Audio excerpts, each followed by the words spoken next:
raven plodded through the ice and snow of the great north.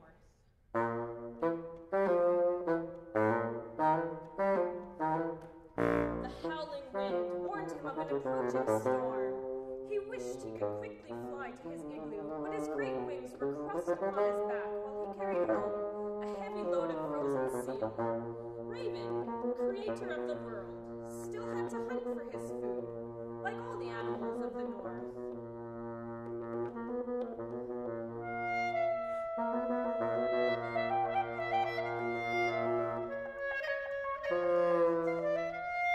Around him the wind howled. He raced on towards the shelter of his igloo, its flickering light beckoning him. All around him the wind blew great swoops of snow. The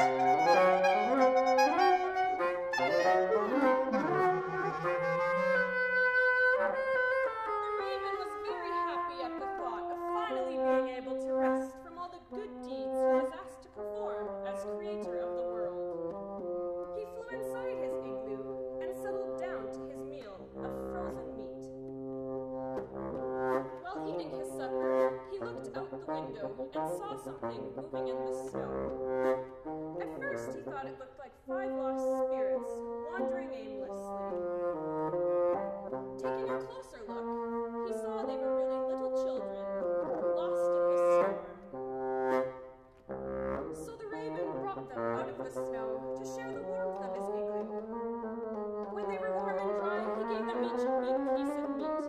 What a beautiful sight, thought Raven. He watched in awe as their flashing white teeth chewed busily on the frozen seal.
After their meal, the raven saw the children whispering to each other while pointing to his great wing cape. He told them not to worry, the storm would soon be over, and then he would fly them home.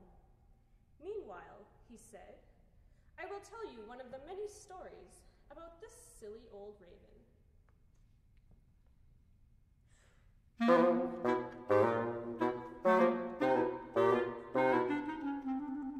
On this day, the raven was hunting on great fields of ice. But he was not hunting for seal or walrus as usual.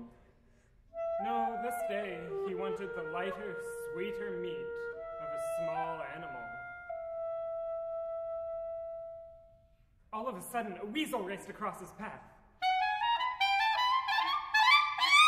Quickly, Raven swooped down in front of him and raced to block the door to the weasel's den.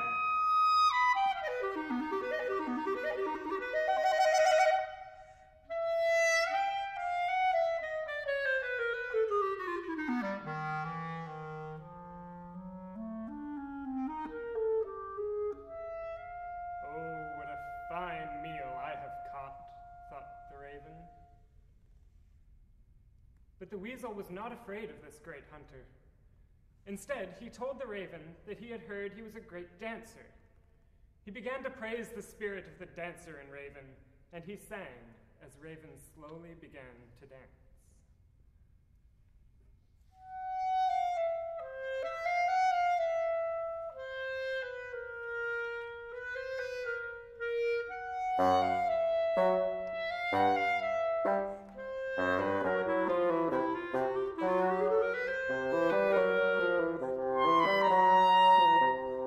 As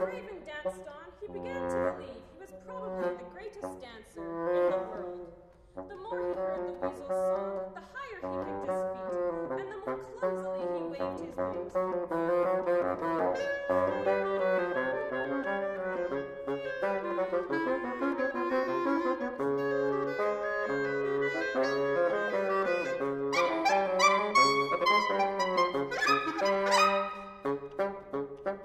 He was no longer the greatest hunter in the world, but a great dancer.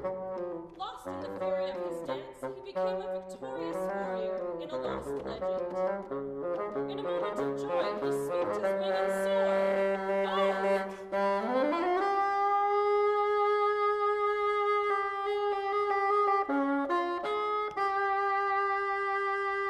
In his frantic dance, Raven had kicked his legs so high and flapped his wings so hard that he headed straight for the sky. In a wink, the weasel raced between his legs and dashed through the door of his den, laughing as he sang, "Oh, Raven, Raven, what a fool you are! Oh, Raven, Raven, how vain you are!"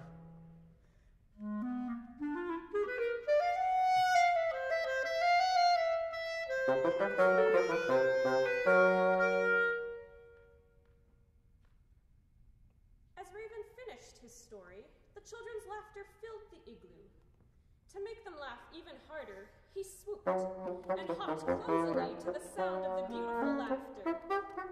He knew he was not a great dancer after all.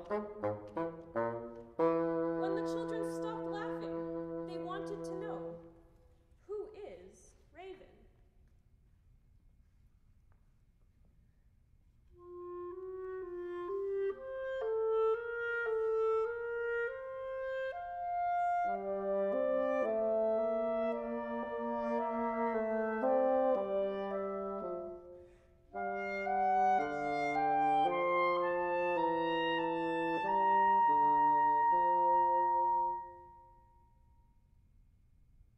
"It is I," he said, as he drew his cape to stretch his great feathery wings. The children held each other in fear at the thought that here was the creator of the world. But Raven laughed as he lifted his beak. His kind face broke into a radiant smile while they came closer to him, seeking the downy softness of his great wingspan. They fell asleep. He watched over them quietly throughout the night until the daylight, when the sun shone brightly on the sparkling snow to welcome